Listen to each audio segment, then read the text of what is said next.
फिलहाल मैं अपनी कार से जा रहा था। रास्ता काफ़ी दूर का था। मुझे काफ़ी देर तक कार चलाना था। मैंने अभी कुछ ही दूर चला था कि मुझे रास्ते में एक लड़की मिली। वह लड़की दुल्हन के कपड़े पहने बीच सड़क में खड़ी थी। मैंने काफ़ी तेज़ी के साथ कार चलाते हुए जा रहा था।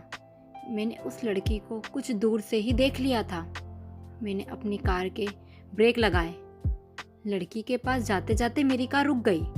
मैं अपने कार से बाहर निकला और उस लड़की से बोला, तुम्हें बुद्धि नहीं है? तुम सड़क के बीच में खड़ी हो। क्या होता है अगर तुम मेरी कार से टकरा जाती तो? वह लड़की मेरी बात को सुनकर ज़ोर ज़ोर से रोने लगी।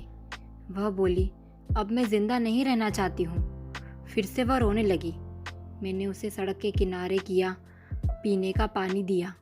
उसने पानी पिया और मुंह को धो लिया। फिर मैंने उससे पूछा, अब बताओ तुम्हारे साथ क्या हुआ है? उसने कहा, मैं एक लड़के से प्रेम करती थी। आज हमारी शादी होनी थी, पर वह लड़का पहले से ही किसी और से शादी कर चुका था। जब मैंने इस बात को सुना तो मैं पागल सी हो गई। अब मुझे शर्म भी आ रही है, इसलिए मैंने अपने घर से वापस ना लौटने का फैसला किया। मैंने कहा, ठीक है, पर तुम्हें अपने घर से इस तरह नहीं भागना चाहिए। वैसे तुम्हारा घर कहाँ है? उसका घर वहीं था जहाँ मुझे अपने काम से जाना था।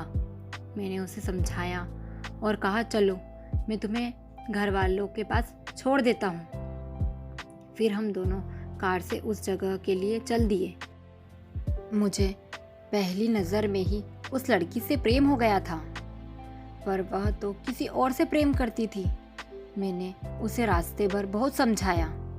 अब वह अपने मन को शांत कर रही थी और जो कुछ भी हुआ था उसे भूल रही थी। कुछ ही देर में हम उस लड़की के घर पहुंच गए। लड़की के पिता हमें रास्ते में ही मिल गए। मैंने उन्हें पहचान लिया। वह मेरी कंपनी में ही काम करते थे। हम उनके घर गए। उनका घर काफ़ी छोटा सा था। घर मानो तो जब कभी भी गिर सकता था। उन्होंने मुझे बताया कि मैंने अपने जीवन भर की कमाई अपनी लड़की के लिए शादी के लिए रख रखी है, पर आज मेरा सारा पैसा बर्बाद हो गया। अब मैं कैसे अपनी लड़की की शादी कर पाऊंगा? यह कहते हुए उनकी आंखों में आंसू आ गए। मैंने उनके बारे में अच्छे से जानता था। वह काफ़ी समझदार थे। उनकी दुख को मैं समझ पा रहा था। अब मैं क्या करूं? मुझे कुछ भी समझ नहीं आ रहा था।